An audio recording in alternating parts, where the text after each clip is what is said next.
Bendito Deus, meu Pai, Santo, Criador dos céus e da terra. Mais uma vez, Senhor, nos encontramos na Tua presença, Pai, nesta tarde, para Te glorificar e Te exaltar. Pedir, Senhor, a Tua proteção sobre as nossas vidas e pedir, Senhor, para que fale aos nossos corações, Pai. A Tua palavra, que a mesma possa nos alimentar, nos corrigir, Senhor, nos fortalecer, Pai. Fica conosco, em o nome de Jesus. Amém. E graças a Deus.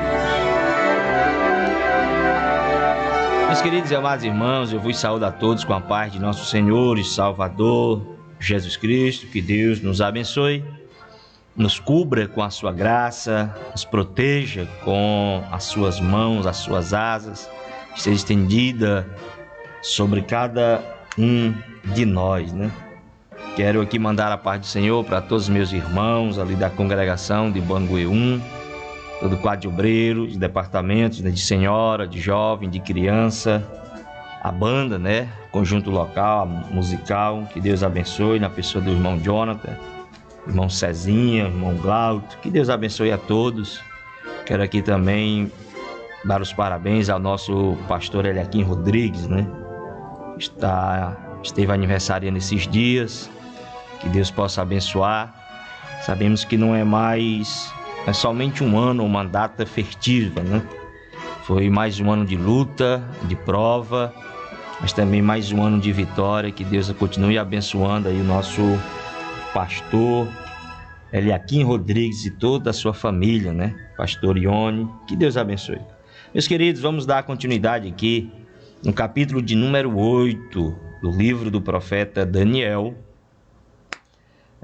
No verso 1 em diante, diz assim o texto: No ano terceiro do reinado do rei Beltesazar, apareceu-me uma visão a mim, Daniel, depois daquela que me apareceu no princípio. E vi na visão acontecendo quando vi que eu estava na cidade de Susã, na província de Elão. Vi, pois, na visão que eu estava junto ao rio.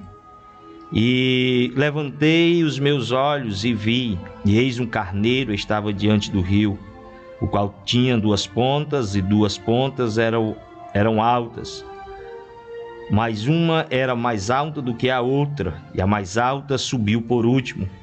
Vi que o carneiro dava as marradas para o ocidente, para o norte, para o meio-dia, e nenhum animais podiam estar diante dele, nem havia quem pudesse livrar-se de sua mão, e ele fazia conforme a sua vontade e se engrandecia.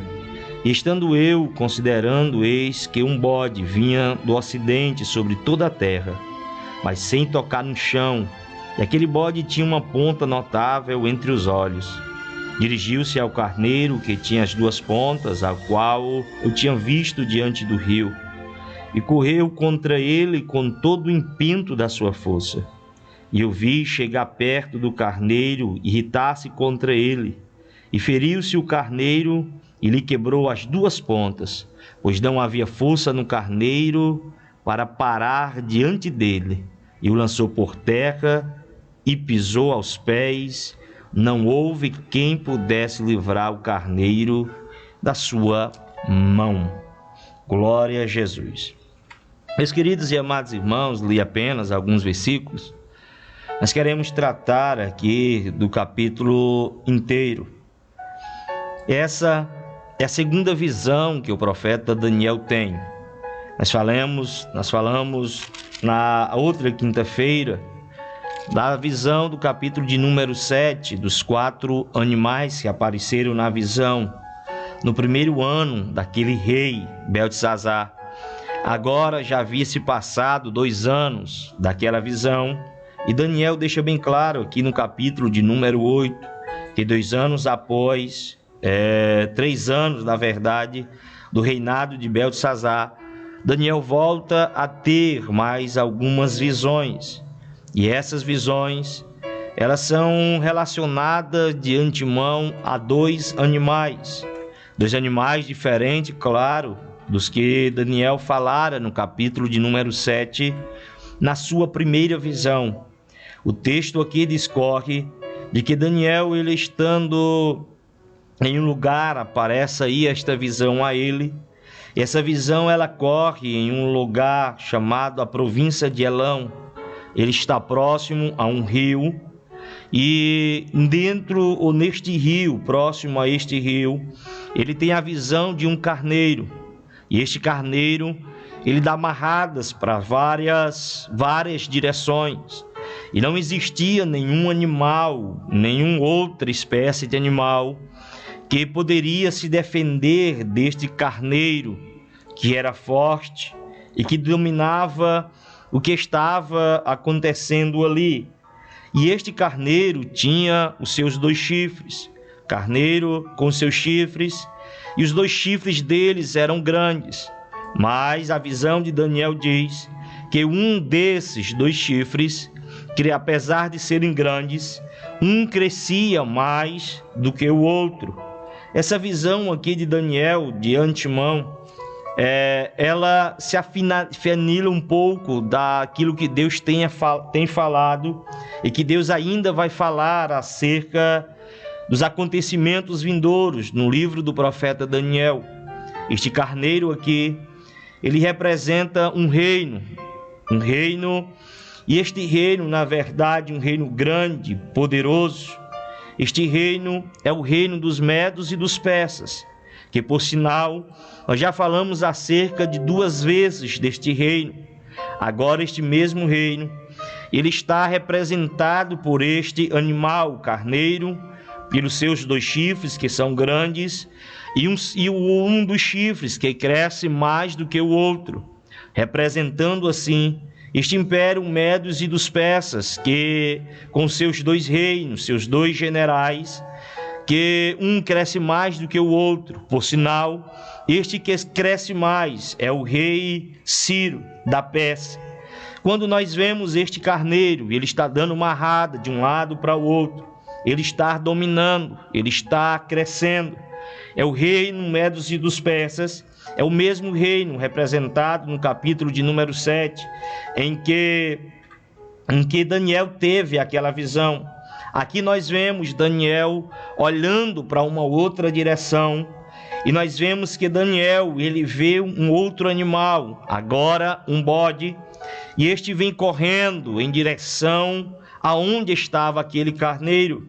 Daniel observa 2 coisas neste carneiro. A primeira coisa que ele observa é que este animal, ele não tocava ao chão. Apesar de vir correndo, os seus pés não tocavam ao chão. De antemão, a gente olhando para esse texto, a gente pode até imaginar que seja algo da parte de Deus, pelo fato de não tocar no chão. Mas o fato dele não tocar no chão está relacionado com a velocidade com que ele vem, com a rapidez com que ele está vindo. Quando Daniel olha e observa agora a segunda coisa, observa que este animal, ele só tem um chifre. Ele não tem 2 como o carneiro, só tem um chifre. Este bode aqui só tem um chifre, e este chifre é grande. E ele vem em direção ao carneiro. E quando se aproxima próximo ao carneiro, segundo o texto que nós lemos, ele irrita ao carneiro. E parece que ambos eles vão enfrentar um ao outro. Parece que ambos vão se distanciar uns dos outros e vão ali degradar-se, lutar-se um com o outro. Mas a agilidade, a força que este animal, o segundo animal tem, representando aqui o bode, esta nação representando o bode, que esta nação é o reino da Grécia, que também já ouvimos falar. Este reino da Grécia que veio com o seu chifre pequeno, que representa o seu chifre grande, o único chifre, que representa aí o seu grande líder, o Alexandre Magno, Alexandre Grande, que ele vem em direção ao reino dos medos e dos persas e destrói, pisoteia eles, e não existe nada do que eles pudessem fazer. Isso, meus queridos e amados irmãos, está ligado à história. Daniel estava tendo essas visões no reinado ainda da Babilônia. Isso ainda não estava em evidência. Era Deus revelando agora a Daniel aquilo que outrora revelara a Nabucodonosor na visão da estátua, Agora Deus está esmiuçando a Daniel acontecimentos. E Deus, muito sábio, ele começa mostrando as coisas que iriam acontecer logo depois daqueles dias, para mostrar após isso as coisas que viriam acontecer mais adiante, há muitos dias, para muitos anos adiante. Daniel tem esta visão desses dois reinos, do carneiro e deste bode, em que o bode nesta luta sai vitorioso. Daniel, com certeza, olhando para a visão anterior, já entenderia um pouco do que estava se tratando aqui. É quando ele começa esta visão, começa a desenrolar outras coisas. Aparece nesta visão que neste animal, que era o bode, que ele tinha somente um chifre. No momento ali da sua batalha, esse chifre ele veio a cair, ele veio a perder a sua força. E deste chifre ele nasce mais 4 chifres, mostrando assim, acerca da história, que Alexandre ele veio a falecer, veio a morrer, e 4 dos seus generais assumem cada um em uma região aquele grande reinado da Grécia. Este momento aqui é que Daniel fica aí preocupado, porque dentro desses 4 chifres aparece chifres. Esses 4 chifres, eles apontam para os 4 ventos. E diz Daniel no verso de número 9, e de uma delas saiu uma ponta muito pequena, a qual cresceu muito para o meio-dia, para o oriente e para a terra formosa. É isso que Daniel parece estar um pouco mais inculcado, porque as demais visões do carneiro e do bode em si, Daniel já tinha em mente. Daniel aqui ele pede ajuda à interpretação, e o anjo do Senhor aparece a Daniel, ou alguém dá uma ordem a um anjo, e o anjo interpreta, o anjo anuncia, o anjo comunica a Daniel o que está realmente acontecendo, a visão que ele está vendo e para que tempos são esta visão.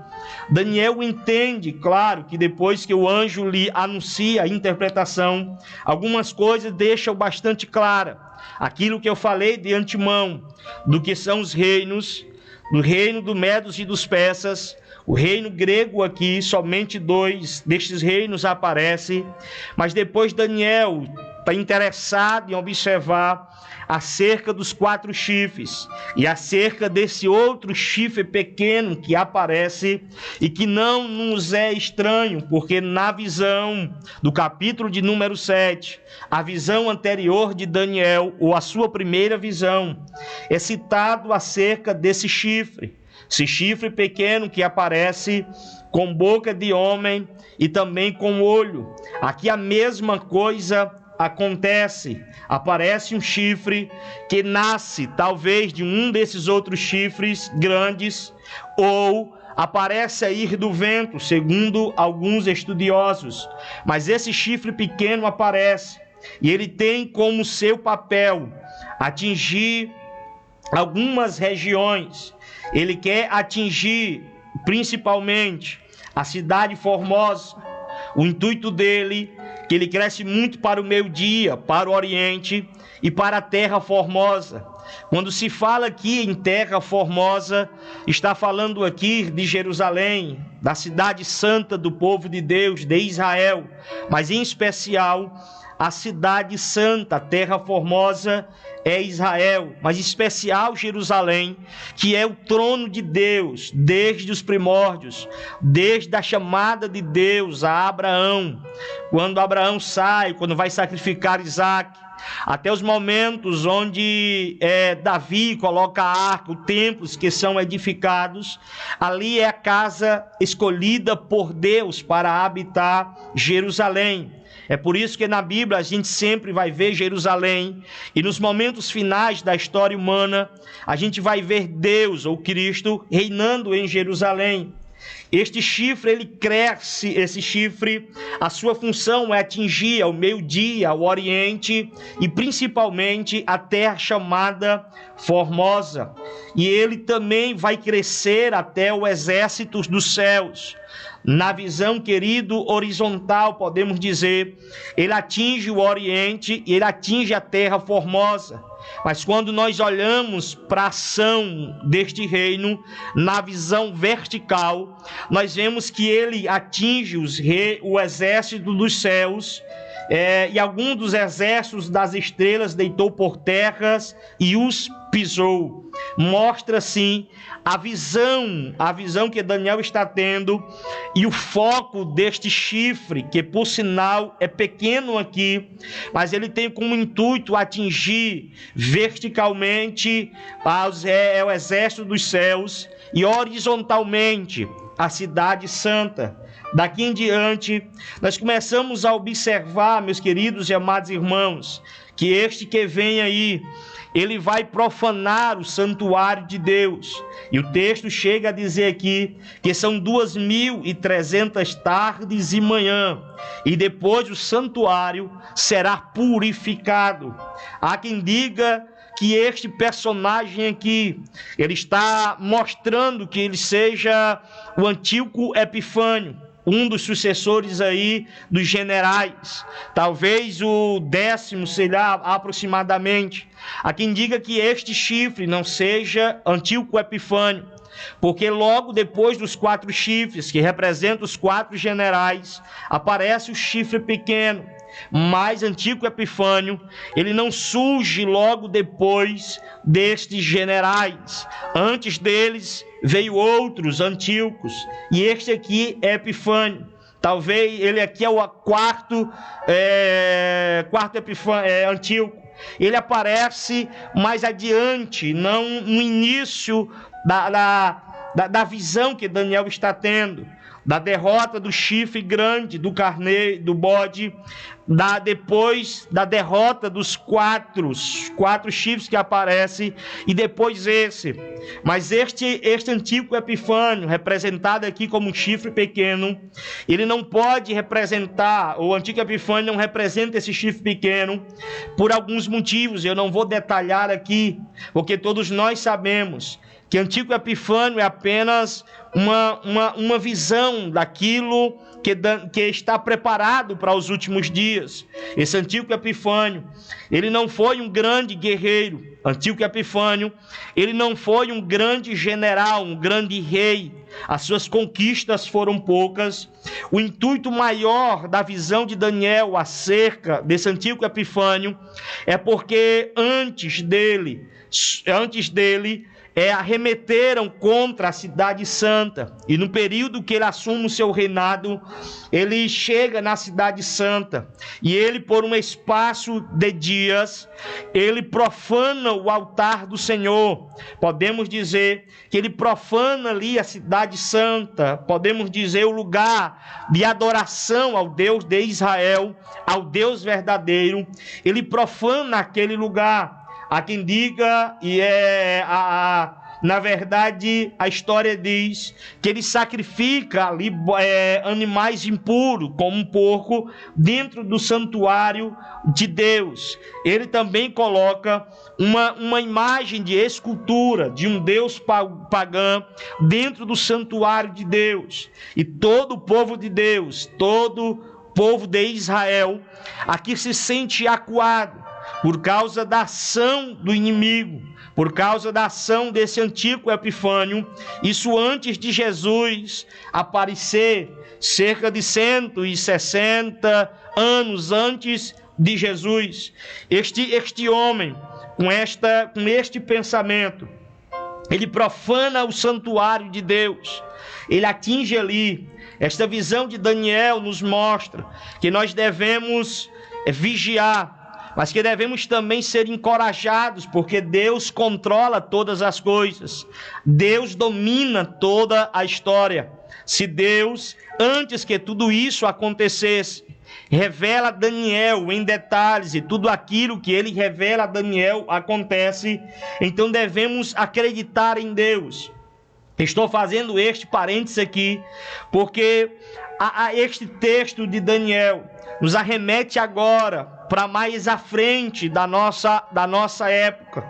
Esse texto de Daniel mostrando este chifre pequeno, que ele de antemão representa esse antigo Epifânio, este reino, ou este rei, que surge para profanar a terra santa, o povo de Deus, e ele consegue esmiuçar ali um pouco. Os homens e mulheres ficam acuados, não há culto, o templo foi profanado, mas existe aqui, no verso 14, a profecia também da restauração.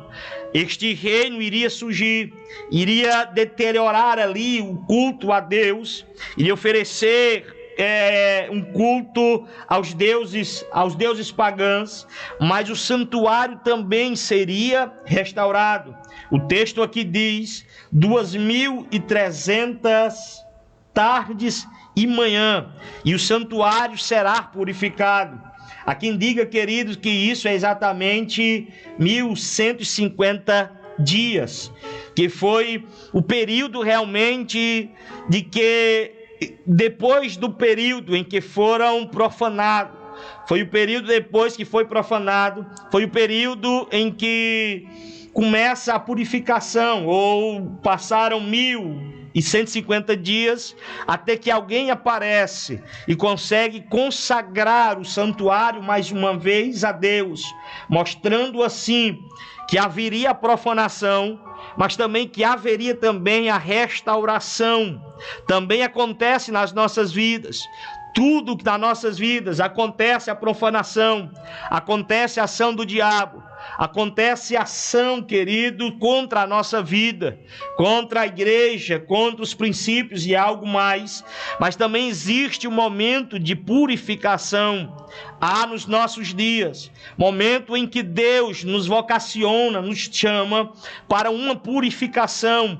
Quanto mais as coisas apertam, é Deus querendo purificar as nossas vidas. É o momento que Deus está nos chamando para uma conversa em particular, para que a gente possa purificar aquilo que outra hora nós deixamos o inimigo entrar e fazer morada, e sacrificar animal imundo e trazer uma imagem de escultura para dentro do santuário.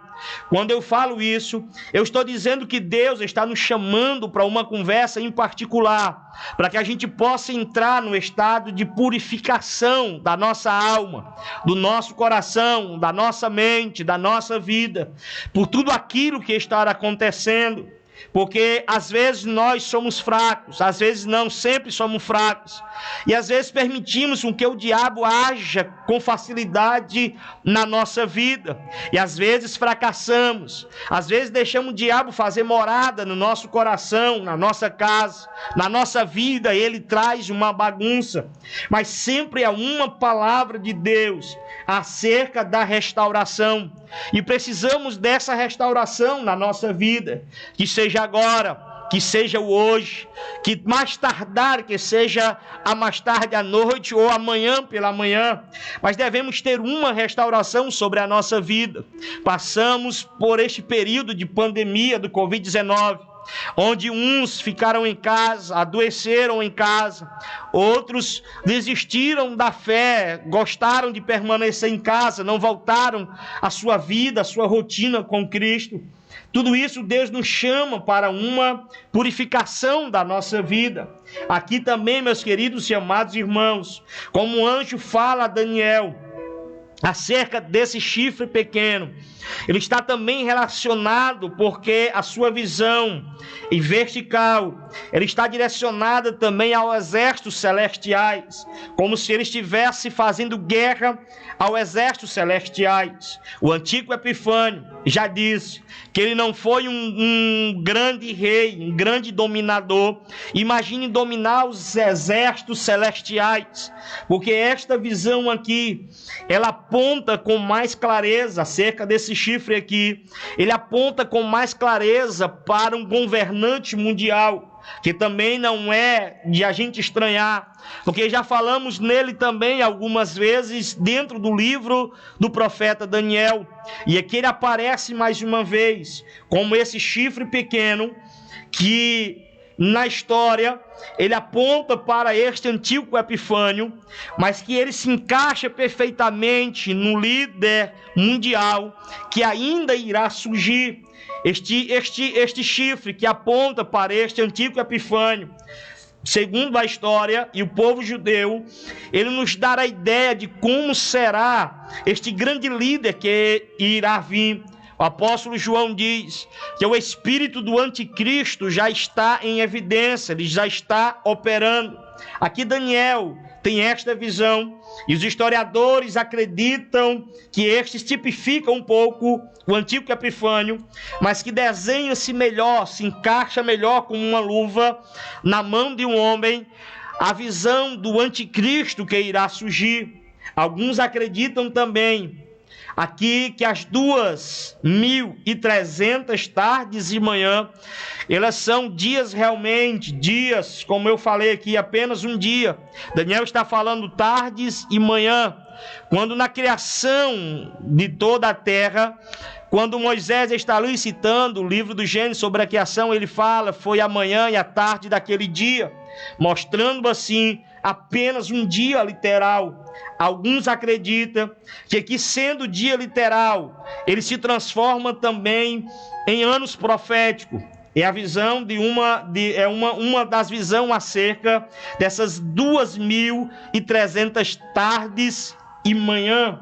Quando nós olhamos para isso, nós vemos aqui 2.300 tardes e manhã. Logo, se isso for realmente dias e que possa ser transformado em anos, nós temos 2.300 anos. Eu estou dizendo isso porque é algo que traz à nossa memória algo. De Jesus para cá nós estamos no ano 2020. Se essa profecia acerca da purificação do templo, do santuário, que ela aponta para o fim da grande tribulação, do momento em que o anticristo ele assume na primeira parte, fazendo paz ou trazendo paz em Israel, ao ponto de conquistar a confiança do povo santo e de erguer ali o seu império, partindo da cidade santa de Jerusalém, partindo do povo santo de Deus, que é o foco do anticristo, trazendo ali aliança nos 3 primeiros anos e meio, e depois dos outros 3 primeiros anos, aonde irá quebrar este contrato, porque o povo de Deus, sarado da idolatria, vai ver este suposto anticristo, este homem do pecado, da maldade, ele irá profanar o templo ou santuário de Deus. Neste momento há quebra e há também a perseguição do povo de Deus. É quando Jesus ele vem e reina. É este momento que começa aí a purificação. É o momento em que Jesus ele vem montado em um cavalo branco, como diz o livro do Apocalipse, não um dos 4 cavaleiros, mas montado em um cavalo branco, com as vestes reais, e nas suas vestes e na sua coxa está escrito Rei dos Reis e Senhor dos Senhores. Se nós olharmos para estes dias, e se forem realmente anos, 2.300 anos, nos diz uma coisa, nos diz que estamos muito perto do que chamamos o fim. Estamos muito perto do que nós chamamos os últimos dias, ou dias de trevas e de tribulação sobre a face da terra. E se eu estreitar um pouco mais, como a nossa igreja prega esta doutrina acerca do arrebatamento, nós estamos próximo ao arrebatamento da igreja. Por isso há uma urgência da nossa parte, da parte de Deus, que a gente entre em comunhão com Ele, que a gente possa perdoar aqueles que nos ofendem, perdoar aquelas palavras maléficas contra a nossa vida, perdoar aqueles que nos fazem mal, fazer aliança com aqueles que estão perto de nós, amar mais, perdoar mais, confiar mais em Deus, viver na verdade uma vida mais santa e mais justa, ao invés de a gente se preocupar com tanta coisa em que está à nossa volta, nos preocupemos com a nossa vida espiritual. Se olhando para este texto, claro que eu não estou aqui trazendo nenhuma data, eu não estou aqui trazendo nenhum fato acerca desse texto, porque são muito as linhas de interpretações. Há quem diga dessas 2.300 tardes que elas se dividem também, são apenas a metade. Não são 2.300, são só 1.150, como eu acabei de dizer, que são 3 anos aí e meio. Olhando, meus queridos e amados irmãos, para essas 2.300 tardes e manhãs, se forem transformados em anos proféticos mesmos, nós estamos perto do fim, porque de Jesus para cá nós já estamos com 2.000. Estamos no ano 2020, nos resta pouco anos para trás, cerca de 280 anos. Não vou aqui trazer uma data, mas nós estamos perto, porque a própria palavra de Deus diz que não passará essa geração até que essas coisas aconteçam. Isso é o próprio Senhor que está dizendo. E quando a gente fala de profecias acerca do fim, a gente pode até cometer alguns erros, mas depois que Israel foi, podemos dizer, reconhecido como uma nação, povo de Deus, e há uma profecia no livro do profeta Isaías, se não me falha a memória, como poderia uma nação surgir em apenas um dia. Israel, o povo de Deus, ele aparece como nação, é aceita como nação mundial em apenas um dia. Israel é formado de uma nação, e quando a Bíblia nos fala acerca dessa profecia, que não passará essa geração, está falando exatamente do momento em que Israel ela é reconhecida como nação. Deus está restaurando o povo dele, a nação santa, a nação adquirida, que é Israel, o povo dele, e Jerusalém. Nós vemos, queridos, muitas guerras, muitas lutas naquele lado do Oriente, a perseguição. Existe uma guerra chamada Guerra dos 6 Dias, que se os irmãos pudessem dar uma pesquisada acerca dessa Guerra dos 6 Dias, 6 dias porque só durou apenas 6 dias, foi o momento em que Egito, momento em que nações se levantaram contra o povo de Deus. Estou falando agora poucos anos atrás, se levantaram contra o povo de Deus, um grande exército, e o povo de Deus, Israel, não teve como se preparar, não teve ali uma resposta, porque ataques vinham de todas as direções, e é uma nação pequena. A nação de Israel, ela é considerada do tamanho do menor estado brasileiro, que é Sergipe, um dos menores estados brasileiros, que é o Sergipe, contra várias nações. Falando aqui de força bélica grande, né? Vieram contra o povo de Deus, mas Deus ergueu a sua mão e protegeu a sua nação, protegeu de ataques aéreos, protegeu de ataques terrestres. Deus estava ali guardando a sua nação. E se esta profecia realmente conta de depois de Israel ser aceita como nação, falando acerca desta geração não passará, nós temos aí 70 a 80 anos, aproximadamente. Nós estamos bem pertinho, poucos anos, acerca de uma geração. Geração aí varia de 70 a 80 anos, é uma geração. Nós já estamos perto dessa geração passar e estes acontecimentos vierem. Então nós estamos perto do fim. Estamos perto do arrebatamento da igreja, e não estranhe, porque o amor de muitos estão esfriando. Não estranhe que as coisas estão acontecendo rapidamente.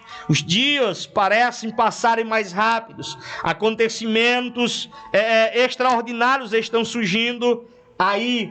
Então devemos estar preparados, porque Cristo já está vindo buscar a sua igreja. E digo bem, está vindo buscar a sua igreja. Ele não está vindo buscar as suas igrejas. Ele está vindo buscar a sua igreja, e esta mesma, ela é santa, ela é pura e ela é imaculada, aleluia. Ela não se contamina ou não se contaminou, apesar de dentro do que chamamos de igreja hoje, muitas pessoas estão dentro da igreja, mas não vivem uma vida ímpio e singular com Deus, vive a sua vida de qualquer jeito, se mexe, se envolve com qualquer coisa, não tem uma vida pura e santa. Essas não é a igreja de Cristo. É aquilo que o Senhor diz, que é o joio no meio do trigo. Mas quando o Senhor vier, o Senhor irá apartar aquele que é joio e aquele que é trigo. O Senhor, ele vai tirar somente os seus, para levar para consigo aqueles que não estão preparados, aqueles que não são, podemos dizer, a noiva de Cristo, aquelas que não estão com as suas lamparinas acesas. Não é o servo vigilante que está guardando o seu Senhor, não é aquele que está esperando ali a noite toda, vigiando, esperando ali, não sabe a que hora o ladrão vem, está atento, guardando o momento da vinda do Senhor.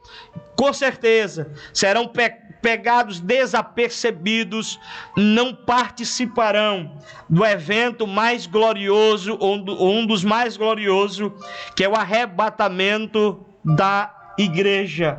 Então este capítulo 8 de Daniel nos aponta para essas coisas, meus queridos e amados irmãos. Mais na frente do livro de Daniel vai ser tratado um pouco mais acerca deste assunto. Mas essa visão do capítulo 7, do capítulo 8, hoje em especial, nos aponta para essas coisas.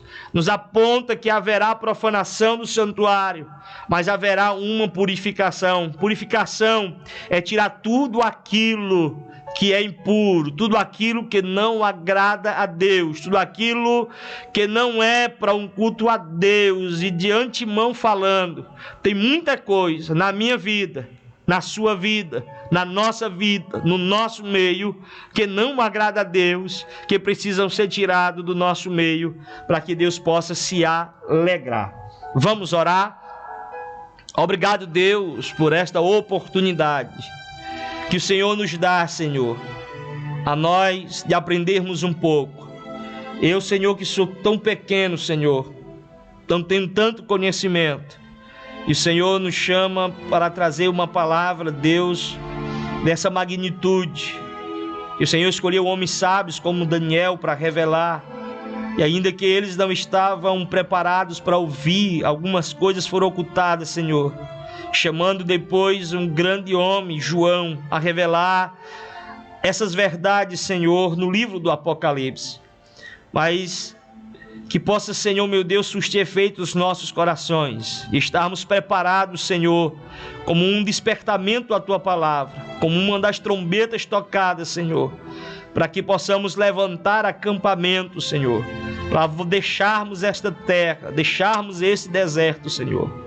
Nos purifica a cada dia, tocando em nossos corações, nos confrontando, Senhor, com a Tua palavra, Senhor, dia após dia, para que sejamos crentes melhores, Pai. Fica conosco, nos cobre com a Tua graça, Deus. Nos protege, nos guarda de todo mal, Senhor, em o nome de Jesus. Amém.